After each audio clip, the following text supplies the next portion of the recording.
जनता दरबार गए थे, जब से हम ये ने भगवा ओढ़ लिया तो उससे ज्यादा वो कर रहे हैं, नफरत कर रहे हैं। योगी जी से मिलने गए थे, अपनी कंप्लेंट करी थी। तो माँ पे भी प्रेशर डालते हैं, बहनों पे भी प्रेशर डालते हैं कि घर से निकालो तरीके से। ये बोला जाता है कि जो है अब ये शुरू हो गई है कि जो है बिल्कुल भगवा रंग पहन लिया है इसने, अब ये हमारी, तो उन्होंने हमको हड़का दिया, कहने लगे कि जो है आपके शहर का मसला है, आप खुद देखिए, दोबारा हमको कॉल मत। ये कहीं ना कहीं इस्लाम, मुसलमान, उलमा को बदनाम करने की साजिश है।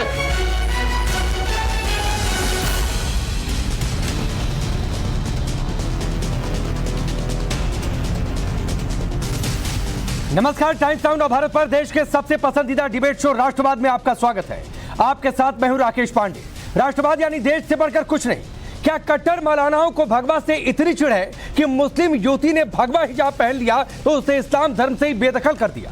सवाल यह भी है कि कट्टरपंथियों को वाकई भगवा से चिढ़ है या फिर असल नफरत योगी आदित्यनाथ से है? दरअसल यूपी के कानपुर की रहने वाली मुस्लिम युवती के मुताबिक वो भगवा धारण कर सीएम योगी के जनता दरबार में अपनी फरियाद लेकर पहुंची थी। पीड़िता संपत्ति विवाद और दबंगों की छेड़खानी से परेशान थी, इसीलिए वो अपनी फरियाद लेकर, अपनी बात लेकर सीएम योगी के दरबार में पहुंची थी कि उसकी समस्या का समाधान हो जाए। पीड़िता का आरोप है कि इसी बात से नाराज होकर शहर के काजी अब्दुल कुद्दूस ने पीड़िता को इस्लाम धर्म से ही बेदखल कर दिया। पीड़िता का यह भी आरोप है कि शहर काजी ने उसके मां बहनों का राशन पानी भी बंद कर दिया और उन पर दबाव भी बनाया गया। सुनिए। जी, मेरा जनता दरबार गए थे, जब से हम ये ने भगवा ओढ़ लिया तो उससे ज्यादा वो कर रहे हैं, नफरत कर रहे हैं। योगी जी से मिलने गए थे, अपनी कंप्लेंट करी थी। क्या लगता है योगी जी से मिलना आपको भारी पड़ रहा है? हाँ, भारी क्या पड़ रहा है, तो उनको तो पता ही नहीं कि मेरे साथ ये सब हो रहा है, तो जो है उसकी सजा बस दी जा रही है। किस तरीके से सजा दी जा रही है? ये शहर काजी अब्दुल कुद्दूस हादी साहब हैंगे और हमारे भाई हैंगे, जो इस तरीके से माँ पे भी प्रेशर डालते हैं, बहनों पे भी प्रेशर डालते हैं कि घर से निकालो तरीके से। आप मिलने गई थी योगी जी से, तो किस तरीके से आपको क्या बोला जाता है कि ये बोला जाता है कि जो है अब ये शुरू हो गई है कि जो है बिल्कुल भगवा रंग पहन लिया है इसने, अब ये हमारी नहीं है, तुम वहीं जाओ, तुम हिंदू हो चुकी होगी, मुसलमान नहीं होगी, यहाँ से निकल जाओ।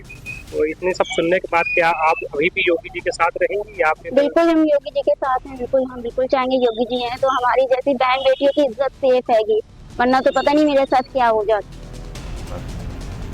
पीड़िता का कहना है कि सीएम योगी के दरबार में जाकर उसे मदद मिली है, लेकिन शहर के काजी ने उसे इस्लाम से ही बेदखल कर दिया। फिर से दबंग भी उसे परेशान करने लगे। पीड़िता के मुताबिक जमीयत उलेमाए हिंद के चीफ मौलाना अरशद मदनी से शहर के काजी की शिकायत भी उसने की, लेकिन मौलाना मदनी ने मदद देने की बजाय पीड़िता को ही फटकार लगा दी और उनके शहर का मामला बताकर पल्ला झाड़ लिया। सुनिए। अरशद मदनी साहब से हमने बात कही थी, जो मौलाना अरशद मदनी साहब हैं, उनको फोन मिलाया था, तो उनके शायद नवासे ने फोन उठाया था या जो उनके साथ में रहता है। तो पहले तो जब हमने बताया कि शहर काजी अब्दुल कुद्दूस हादी साहब ने मेरे साथ ये किया है, तो उन्होंने यकीन नहीं हुआ, उन्होंने कहा नहीं, फोन करके पूछते हैं। और फिर जब हमने दोबारा कॉल उनको करी तो उन्होंने हमको हड़का दिया, कहने लगे कि जो है आपके शहर का मसला है, आप खुद देखिए, दोबारा हमको कॉल मत करिए। आप सोचिए, ऐसे तो अपने धर्म के ठेकेदार बनते हैं अरशद मदनी, लेकिन अगर इस पीड़िता की माने तो अरशद मदनी ने इस महिला की मदद नहीं की। फिलहाल कानपुर में पीड़ित की शिकायत पर मामला दर्ज किया गया है। पीड़िता फिर से सीएम योगी के दरबार में इंसाफ के लिए जा सकती है। इस बीच तमाम मौलाना पीड़ित की मदद करने की बजाय इसे इस्लाम, मुसलमान और उलेमाओं को बदनाम करने की साजिश बता रहे हैं। सुनिए। चाहे वो अब्दुल कुद्दूस हो, चाहे कोई और हो, किसी को ऐसे किसी को इस्लाम से निकालने की किसी को इजाजत नहीं है। लेकिन मैं ये पूछना चाहता हूं, क्या स्थानीय पुलिस आपकी सुन नहीं रही थी? या योगी आदित्यनाथ जी, अगर आप जैसा बुर्का चलता है, जैसा पर्दा चलता है, वैसा पहन करके जाती, क्या योगी जी आपकी फरियाद सुनते नहीं? ये मेरा सवाल है। या कुछ ये आपको लोगों ने, आरएसएस के, भाजपा के लोगों ने इस तरह से समझाया है, पढ़ाया है कि इस तरह से जाओ और कौम के उलमा को बदनाम करो? ऐसा तो नहीं है कुछ। मुझे संदेह, मुझे आशंका है कि ये बहन ने जो ये किया है, ये कहीं ना कहीं इस्लाम, मुसलमान, उलमा को बदनाम करने की साजिश है। आप सोचिए, एक तरफा आजारी साहब आलोचना कर सकते थे, खुद जाकर शहर काजी से मिल सकते थे, लेकिन ये सब करने की बजाय उन्होंने इसे साजिश करार दिया। आज इस मुद्दे पर हम बातचीत करें उससे पहले पीड़ित युवती ने जिस शहर काजी पर आरोप लगाए हैं उनका एक पुराना बयान भी आपको सुनवाते हैं। कानपुर में दंगाइयों पर बुलडोजर कार्रवाई पर यही शहर काजी अब्दुल कुद्दूस ने दंगाइयों का सपोर्ट किया था और सिर पर कफन बांधने की बात कही थी। सुनिए। अगर इस तरह की कोई कदम उठाए गए तो फिर सर पे कफन बांध के लोग निकल भी आएंगे मैदान में, ज़्यादा दिन इंतजार नहीं कर पाएंगे। अब ज्यादती की इंतहा, सब्र की इंतहा हो रही है। अगर मतलब होना है तो फिर ठीक है, वो हम कानून को तो तोड़ते नहीं, ना कानून को भी तोड़ा हमने, लेकिन ये तो हमें हक है कि ठीक है भाई हम मरने के लिए निकले आ रहे मानो, सर पे कफन बांध के निकल पड़ेंगे। तो भड़काऊ तकरीरें देते रहे हैं हाजी साहब। चलिए वो सवाल आपके सामने रखता हूं जिनके इर्द गिर्द आज की चर्चा आगे बढ़ेगी। सवाल पहला ये कि भगवा से ऐसा डर कि सीधे धर्म से ही बेदखल कर दिया। लड़की ने भगवा पहना तो मौलाना साहब आग बबूला क्यों हो गए? चिड़ वाकई भगवा से है या फिर असल नफरत योगी से है और भगवा के नाम पर यह गुस्सा निकल रहा है? चलिए आपका परिचय आज के मेहमानों से करवाता हूं। महंत नवल किशोर दास जी हमारे साथ जुड़े हुए हैं। नाजिया इलाही खान पॉलिटिकल एनालिस्ट के तौर पर, सूर्या महफिल पॉलिटिकल एनालिस्ट के तौर पर, आदिल हसन एमआईएम पार्टी के नेता और साथ ही मौलाना साजिद रशीदी जी मुस्लिम स्कॉलर के तौर पर। मैं शुरुआत रशीदी साहब आपसे करता हूं क्योंकि आप इस्लामिक स्कॉलर के तौर पर जुड़े हुए हैं। तो हिजाब क्या कोई महिला भगवा रंग का पहन सकती है या नहीं? देखिए, दो चीज़ें इसमें ख़ास तौर से समझ लीजिए। अगर आप इसको विवाद ना बनाकर इसको समझना चाहते हैं तो दो चीज़ें हैं। एक तो ये है कि शहर काजी जिसने फतवा लगाया है इन पर या हुक्म दिया है इस्लाम से निकलने का, उनकी बाइट आपको आज की लेनी चाहिए थी। हम कोशिश कर रहे हैं, जब ये खबर पूरी होती। हम कोशिश कर रहे हैं, हो सकता लगातार रिपोर्टर्स टच में है और ये केस दर्ज हो गया, उनको तो खुद सामने आकर बयान दे देना चाहिए था। सुनिए मैं बता रहा हूँ। एक तो ये है कि इस्लाम से बेदखल करने का अधिकार किसी भी आलिम को नहीं है, नंबर एक, ये समझ लीजिए। दूसरी ये भी आशंका है मुझे कि हो सकता है उन्होंने इस तरह का कोई बयान न दिया हो। अभी जो बाइट आपने उनकी दिखाई है, पुरानी बाइट, इसमें भी उन्होंने ऐसी कोई बात नहीं कही जिससे पता चले कि साहब ये उपद्रव करना चाहते हैं, दंगा फैलाना चाहते। उन्होंने कहा हम कानून का पालन करते हैं और कानून को नहीं तोड़ेंगे, लेकिन सर पे कफन बांध के निकलेंगे, मरने के लिए निकलेंगे। ठीक है, मारो भाई, बात खत्म हो गई। नहीं, रशीदी साहब सुनिए ना, आप एक तरफा शहर काजी के पक्ष में खड़े नजर आ रहे हैं। मैं पक्ष में शहर काजी ने बुलडोजर चल रहे थे अवैध निर्माण पर, उनका पुराना बयान था सिर पर कफन क्यों बांधेंगे भाई? अरे भाई, जो इलीगल बना हुआ है उस पर बुलडोजर चल रहा था, मुझे बताइए तो इस पर सिर पे कफन बांधने की जरूरत है क्या? अभी लखनऊ में 4000 घर टूट रहे हैं, सारे लोग कह रहे हैं हम कफन बांध के नहीं तो जो गलत है टूटेगा ना, सारे कह रहे हैं ना। अरे तो रशीदी साहब जो गलत है वो टूटेगा। अरे मेरे भाई, मुझे एक बात का जवाब दो। वो सब लोग कह रहे हैं हम कफन बांध के आएंगे। अच्छा तो वो सारे आतंकवादी हो गए। एक मिनट रशीदी साहब, एक एक चीज बता दीजिए, मुझे अभी तक मेरे सवाल का जवाब नहीं मिला। हिजाब भगवा हो सकता है कि नहीं हो सकता? बिल्कुल हो सकता है, पहने आजादी है। ये हिंदुस्तान संविधान से चलता है, शरीयत से नहीं चलता। शरीयत पर आप डिबेट कर रहे हैं। माने हिजाब कोई भगवा रंग का पहन ले तो कोई गलत नहीं है, एंटी इस्लामिक नहीं हो गया भाई साहब। कोई अगर कोई मुसलमान से हिंदू भी हो जाए, जब भी कोई हमें क्या? अच्छा, आप इस महिला के साथ हैं कि शहर काजी के साथ हैं? मैं तो इस महिला के बारे में, चूंकि ना तो मैंने महिला से बात की, नहीं अरे शहर काजी है। आज दोपहर 1 बजे वो लगातार लाइव हमारे साथ जुड़ी हुई थी। सारे ये आरोप उन्होंने टेलीविजन पर लगाए हैं। मुझे ये उम्मीद, प्रथम दृष्टया आप किसके साथ खड़े हैं? मुझे ये उम्मीद थी कि आप शहर काजी को या तो डिबेट में साथ रखेंगे या उनकी कम से कम आज। आप किसके साथ खड़े हैं? आप एक महिला के साथ खड़े हैं, तो आप पीड़िता के साथ खड़े हैं। मैं तो इंसाफ, आप किसके साथ खड़े हैं? भाई साहब मैं इंसाफ, महिला के साथ नहीं खड़े हैं। मैं एक आदमी की महिला के साथ नहीं खड़े, कोई फैसला नहीं कर सकता। चलिए ठीक, एक आदमी की ये ना तो संविधान कहता है ना कानून कहता है। नाजिया, मैं बार बार ये जानना चाह रहा था कि एक महिला होने के नाते शायद हो सकता है रशीदी साहब की सहानुभूति हो जाए कि क्या हो गया, किसने इस्लाम से बेदखल किया, किसने परिवार पर दबाव बनाया? तो मैंने तो मना तो कर दिया, दखल तो आप नहीं है महिला। कभी मुसलमान महिलाओं को डिक्टेटरशिप के अंदर, अब रशीदी साहब आपकी बात सुनी ना मैंने, अब मुझे मेरी बात रखने का मौका दीजिए बराए मेहरबानी। मुसलमान महिलाओं को डिक्टेटरशिप के अंदर रखने का सिलसिला आज से थोड़ा ही चल रहा है, ये तो 1450 साल से चल रहा है। वो बेचारी लड़की, मैंने आपका वो डिबेट भी देखा था, वो बेचारी लड़की को ये पहले जो एक मौलवी साहब बैठे हुए थे वो किस तरह से बोल रहे थे कि आरएसएस ने बोला है, भाजपा ने बोला है, ऑरेंज रंग का तुम दुपट्टा पहन ली हो। क्यों नहीं पहन सकते भाई? आप धर्मों को बांटेंगे रंगों से? आप गेंदे का फूल और गुलाब के फूल में आप तफरका महसूस करवाएंगे? आपसे पूछेंगे हम कि हमको ऑरेंज पहनना चाहिए कि नहीं पहनना चाहिए? हमारे भारत के तिरंगे झंडे में भी भगवा रंग है, तो क्या किया जाए? इसीलिए क्या अफजल हम शर्मिंदा है? तेरे खातिर जिंदा है का नारा लगता है, यही वजह है क्या? तिरंगे में तो हरा भी है, हरे पर आपत्ति क्यों होती है? हरे को मुसलमानों का रंग क्यों कहा जाता है? नहीं, उसका भी जवाब दीजिए ना कि हरे रंग को मुसलमानों का रंग क्यों कहा जाता है जब तिरंगे में है वो? उसका भी जवाब दीजिए साथ साथ। खाली भगवा पर बात करेंगे, हरे रंग पर बात नहीं करेंगे, ये तो नाइंसाफी है। तभी हम मुसलमान होंगे। हम हरा नहीं पहनेंगे तो हम मुसलमान नहीं अरे होंगे। मैंने कब कहा है कि हरा पहनेंगे तो मुसलमान होंगे? लेकिन आप ही लोग तो कहते हैं मुसलमानों का रंग है, आप ही लोग कहते हैं मुसलमानों का रंग है, हमारा तो नहीं है। हम कब कहे? नहीं, हमारा तो नहीं है। सारे भाजपा ही कहते हैं, सारे आरएसएस के लोग कहते हैं कि ये हरा रंग मुसलमानों का है। हम नहीं कहते, आप लोग कहते हो, तो इस पर भी तो बोलो कि हरा रंग भी मुसलमान का नहीं है। अरे रशीदी साहब, आपके बोल पट्टे सबको पता है, पूरे पूरे मुसलमान कौम की, भारत की बेटियों को पता है आप क्या क्या बोलते फिरते हैं, सबको पता है। आप लोग मैंने क्या बोल दिया? मुसलमान लड़कियों के नहीं, मैंने क्या बोल दिया? शिक्षा की ये कोई बात करने का तरीका है तुम्हारा? हाँ बिल्कुल है। ये कोई तरीका तुम्हारा? मतलब जातियात पे बात करी हो? क्या कह दिया मैंने ऐसा? किस लड़की से मैंने क्या कह दिया भाई? क्यों आपने नहीं कहा? आपसे मैंने क्या कह दिया? कभी कुछ कहा है? मेरी कभी बात हुई है आपसे? का प्रोपेगेंडा आपने नहीं बना। क्या चीज? लड़कियां आवारा हो जाती हैं शिक्षित होने से, ये आपने नहीं बोला है। मैंने तो नहीं बोला कि शिक्षित होने से आवारा होती है, मैंने नहीं बोला। दिखाओ मेरा बयान कहाँ है? आपको रिकॉर्डिंग सुनाओ कहाँ है? सुनाइए मेरी रिकॉर्डिंग, मेरी रिकॉर्डिंग सुनाइए। शिक्षित होने से लड़कियां आवारा हो जाती है। ये डिरेल मत होइए। नहीं, अरे सुनाइए ना। हाँ ठीक है, नाजिया के पास होगा, नाजिया सुना देंगी। एक मिनट, सुनाइए रिकॉर्डिंग सुनाइए। आपने बिल्कुल मैंने कहा है कि शिक्षित होने से लड़कियां आवारा हो जाती हैं, वो सुनाइए आप पहले। नहीं, पहले सुनाइए आप उसको।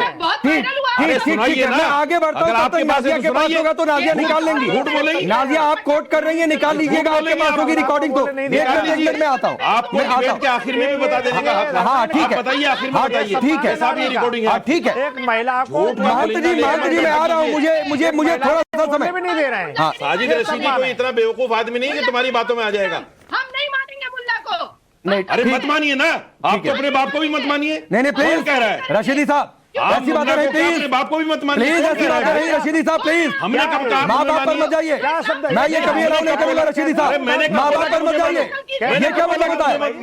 ये आपकी, मैं समझ गया रशीदी साहब कि आप उस मुस्लिम महिला के साथ क्यों नहीं खड़े थे? नाजिया कुछ कह रही है, आपको लग रहा है कि गलत उन्होंने कहा है। मैंने कह दिया नाजिया ने के पास रिकॉर्डिंग सुना दे, आप नाजिया के फादर तक चले गए। ये तरीका होता है क्या? महिला के साथ नहीं तो आप नाजिया के फादर तक क्यों जाएंगे भाई? आप नाजिया के फादर तक क्यों जाएंगे? ये तरीका है आपका महिलाओं से बात करने का?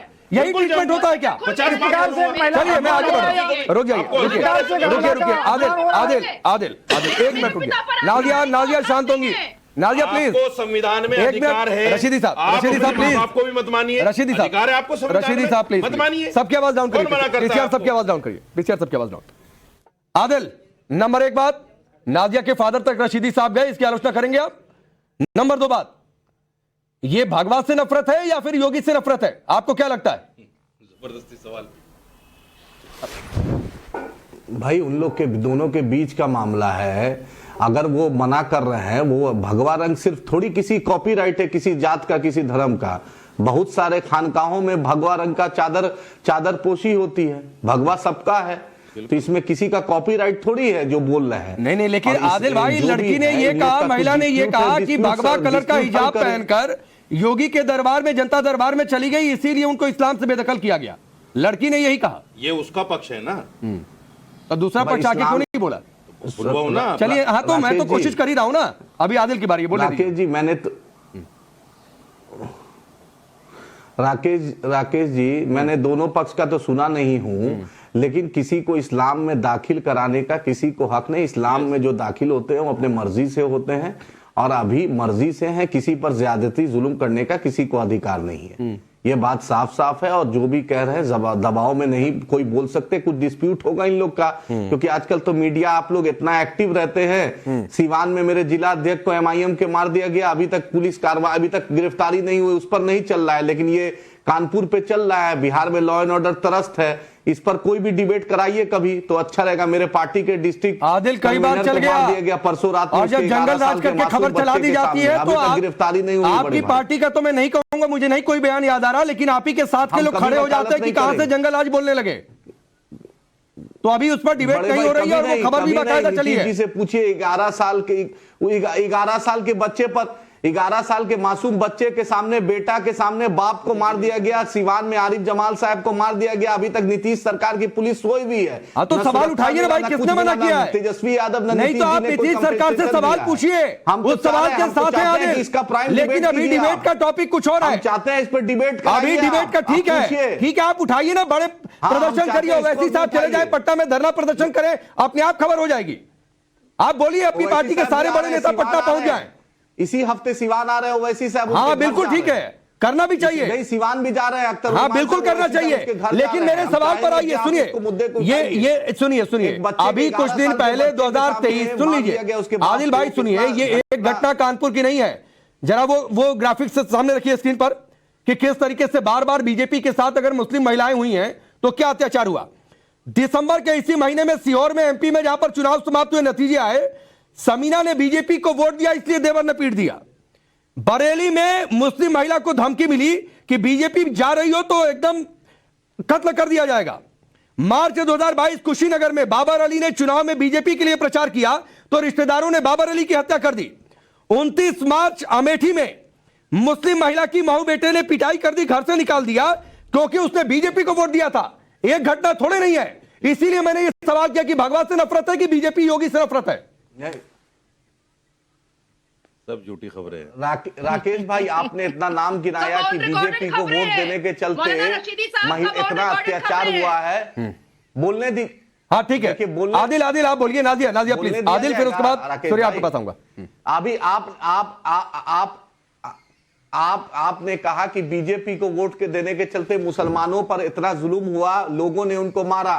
मैं यही संदेश परम आदरणीय नरेंद्र मोदी जी को देना चाहता हूं कि देखिए, आपको वोट देने के चलते लोग मुसलमान मार खा रहे हैं। अरे आप ही के समुदाय के लोग मार रहे हैं भाई, कोई और दूसरी जगह से नहीं मार रहा है। आदिल भाई ये समझिए। हाँ तो कम से कम मोदी जी कुछ तो दे भाई। दिल्ली में एक एमपी मुसलमान नहीं, एक मिनिस्टर मुसलमान। फिर आ गए आप कानपुर पर, नहीं बोलेंगे आप ना? सबका साथ सबका विश्वास कहाँ है मोदी जी का? अरे कानपुर पर नहीं बोलेंगे आप ही बताइए मोदी जी। अरे कानपुर पर बोलिए ना, शहर काजी की आलोचना कर दीजिए कम से कम। दीजिए मुसलमान एमएलए एमपी को। अरे आदिल भाई, शहर काजी की आलोचना ही कर दीजिए, ज्यादा कुछ नहीं। तो अगर ऐसा कुछ किया है, अगर शहर काजी ने अगर ऐसा कुछ ज्यादती की है तो हम उसका खंडन करते हैं। शहर काजी को यह इख्तियार नहीं है, लेकिन हमें गुजरात में हमारी भाभी है उसका भी चिंता है और इस बहन का भी चिंता है। हमको सबका चिंता है, याद रखिए। नहीं वो चिंता तो दिख रही है कि चिंता तो दिख रही है कि एक महिला सड़क पर आकर शिकायत कर रही है और आप लोग बिना इफेंट बट के उसके साथ खड़े होने की हिम्मत नहीं दिखा पा रहे हैं। खड़े हैं सूर्या मैथिल।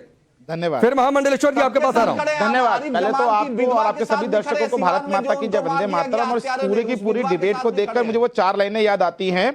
पुरानी रोशनी में और नई में फर्क इतना है, उन्हें कश्ती नहीं मिलती, इन्हें साहिल नहीं मिलता। देखिए, आपने डिबेट को लगातार इनसे प्रश्न पूछे कि क्या आप भर्त्सना करते हैं, क्या आप उनके साथ हैं? वो घुमाकर चीन से जापान पहुंच गए, ये कश्मीर से लेकर कन्याकुमारी पहुंच गए। वो लगातार बात कर रहे हैं कि हाँ हम साथ नहीं हैं, हम साथ हैं इफ एंड बट, और वो तो भैया सीधा से चुनाव पे पहुंच गए। मैं लगातार राकेश जी ये बात कहता रहता हूं कि ट्रिपल तलाक का नरेंद्र मोदी सरकार ने खात्मा किया, हलाला का खात्मा किया। इस प्रकार के जो जघन्य अपराध थे जिनका खात्मा नरेंद्र मोदी सरकार ने किया, उसके बाद हमारी बहनों को उनका अधिकार मिला है, हिजाब से मुक्ति दिलाई है। लेकिन ये जो है ना कट्टरपंथी, जिनको काला अक्षर और भैंस बराबर है, वो केवल और केवल इस प्रकार की असामाजिक गतिविधि करना चाहते हैं। उनको लगता है कि वो आज भी मुगल काल में जी रहे हैं भैया। वो तलवार दिखाएंगे और धर्मांतरण हो जाएगा। ये भूल गए हैं कि भैया ये देश अब संविधान से चलेगा, आर्टिकल 14, आर्टिकल 15 से चलेगा, और ये साफ साफ आर्टिकल 14 और 15 का वायलेशन है। राकेश भाई, आपने देखा डिबेट से पहले ये पूछ रहे थे, आपने उनका पक्ष लिया, आपने उनका पक्ष लिया। जब आपने वीडियो दिखाया तो ये कहते हैं उसमें तो कोई परेशानी नहीं है। मतलब जब कोई गैर कानूनी कार्य पर सरकारी एजेंसियां कार्रवाई करेंगी तो तुम लोग निकल जाओगे पत्थर लेके, तुम लोग निकल जाओगे डंडे लेके और मारपीट करोगे, आगजनी करोगे, गोली चलाओगे और उसमें कोई परेशानी नहीं है और फिर बाद में विक्टिम कार्ड खेलोगे। मैं सूर्या आपको रोक रहा हूं, मैं आ रहा हूं। सूर्या एक सेकंड, सूर्या एक सेकंड। महंत नवल किशोर दास जी, एक मिनट सवाल के जवाब में बोला हूं। रशीदी भाई एक मिनट सुनिए। महंत नवल किशोर दास जी, हमारी संस्कृति है यत्र नार्यस्तु पूज्यन्ते रमन्ते तत्र देवता, लेकिन यहां पर एक महिला सड़क पर उतरकर बातें कह रही है, शहर काजी के खिलाफ बोल रही है और फिर सारे जो सो कॉल्ड लीडर हैं अपने कौम के, वो इफ एंड बट साजिश बताएंगे, उसमें एक संभावनाएं तलाशेंगे।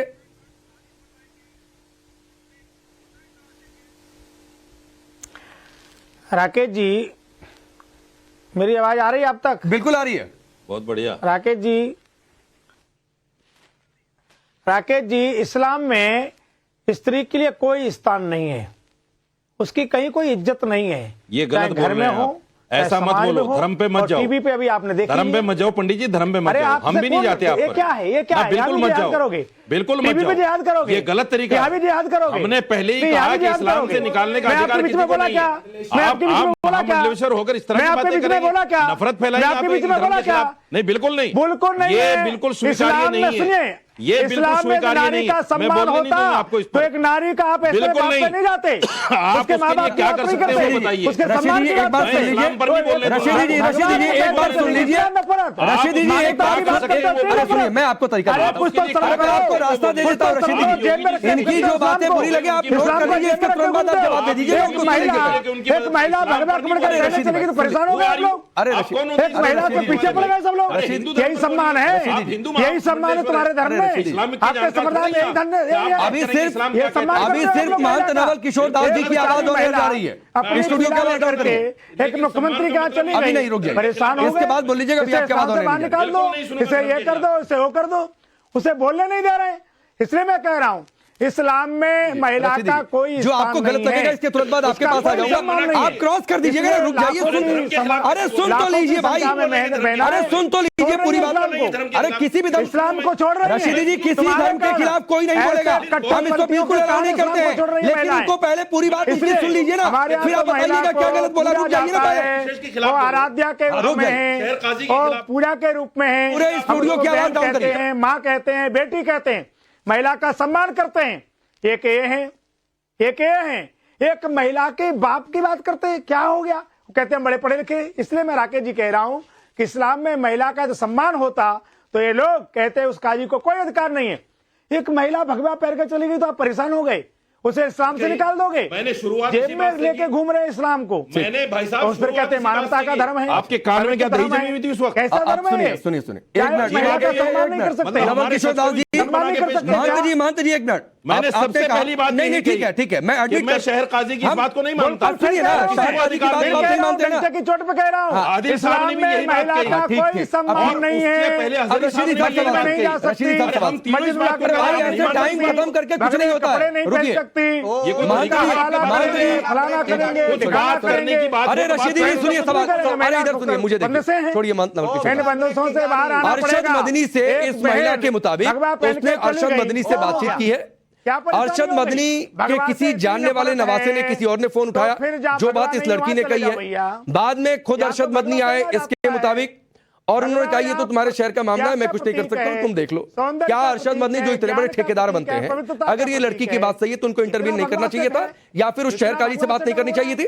देखिए एक चीज मैं आपको बता दूं, मैंने पहले भी सेगमेंट में ये बात कही, ये क्योंकि आप डिबेट कर रहे हैं तो आपको दोनों का पक्ष लेना चाहिए था। हम एक आदमी का पक्ष सुनकर कैसे खड़े हो जाएंगे उसके साथ में? भाई मैंने पहले कैसे खड़े हो जाए पहले यही कहा या आप हमें नंबर देते? नहीं, आप हमें नंबर देते।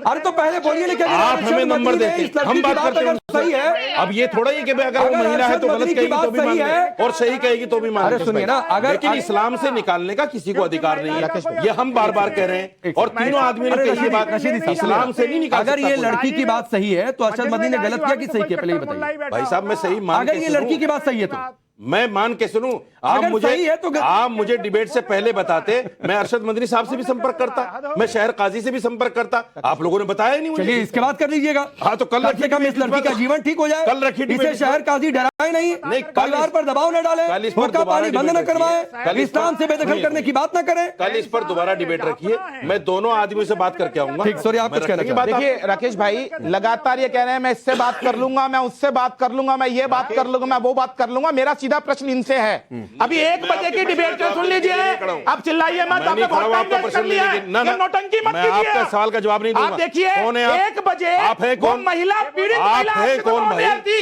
मुंह कौन छुपाता है? राकेश जी कौन है? चोर छुपाता है, राकेश जी कौन है? झूठा छुपाता है, जानता। और वो झूठा और चोर कौन है भैया? वो काजी साहब है ना, उन्होंने ये किया और उसके बाद उनको याद आ रहे भैया। अच्छा, एक मिनट, वहां नहीं है शरीयत कानून वाले, अब हो गया, हम तो संविधान में हैं। सूर्या में समय इतना ही है, सूर्या में समय इतना ही है। रशीदी साहब समय इतना ही है, समय इतना ही है। रशीदी साहब सुनिए ना, ये खबर पहले से आपकी जानकारी में थी, ये खबर पहले से रशीदी साहब आपकी जानकारी में थी? जानकारी में नहीं थी। अरे आप कह रहे थे, अब आप तो पलटने लगे। चलिए ठीक है, आपके कोऑर्डिनेटर। चलिए वक्त इतना ही, आप सबका बहुत बहुत शुक्रिया। रुकेंगे ब्रेक के।